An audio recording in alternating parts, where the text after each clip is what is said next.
ವೀಕ್ಷಕರೇ, ಸ್ಯಾಂಡಲ್ವುಡ್ನ ನಟಿ ಆದಂತಹ ಭಾವನಾ ರಾಮಣ್ಣ ಅವರು ಕಳೆದ ವರ್ಷವಷ್ಟೇ ಮುದ್ದಾದ ಒಂದು ಮಗುವಿಗೆ ಜನ್ಮ ನೀಡಿರುವುದು ನಮಗೆಲ್ಲರಿಗೂ ಗೊತ್ತಿರುವಂತನೇ ವಿಷಯ.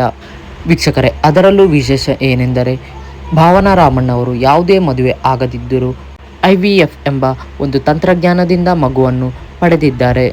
ಈ ಒಂದು ಸುದ್ದಿಯು ರಾಜ್ಯಾದ್ಯಂತನೇ ತುಂಬಾ ಸುದ್ದಿ ಆಗಿದೆ ಅಂತಲೇ ಹೇಳಬಹುದು. ನಟಿ ಭಾವನಾ ರಾಮಣ್ಣ ಅವರು IVF ಮೂಲಕ ಮಗುವನ್ನು ಮಾಡಿಕೊಂಡಿದ್ದು ಇದು ನೆಟ್ಟಿಗರಲ್ಲಿ ಸಾಕಷ್ಟು ಒಂದು ಚರ್ಚೆಯನ್ನು ಉಂಟು ಮಾಡಿತ್ತು ಅಂತಲೇ ಹೇಳಬಹುದು.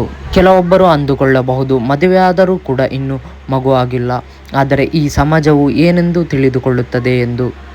ಆದರೆ ನಟಿ ಭಾವನಾ ರಾಮಣ್ಣ ಅವರು ತಾವೇ ಸ್ವತಃ IVF ಮೂಲಕ ಗರ್ಭಧಾರಣೆಯನ್ನು ಮಾಡಿಕೊಂಡಿದ್ದು ಮಕ್ಕಳು ಆಗದಿದ್ದರೂ ಕೂಡ ಹೇಗೆ ಮಗುವನ್ನು ಪಡೆಯಬಹುದು ಎಂದು ಮಹಿಳೆಯರಲ್ಲಿ ಸ್ಫೂರ್ತಿಯನ್ನು ತಂದುಕೊಟ್ಟಿದ್ದಾರೆ ಅಂತ ಹೇಳಬಹುದು.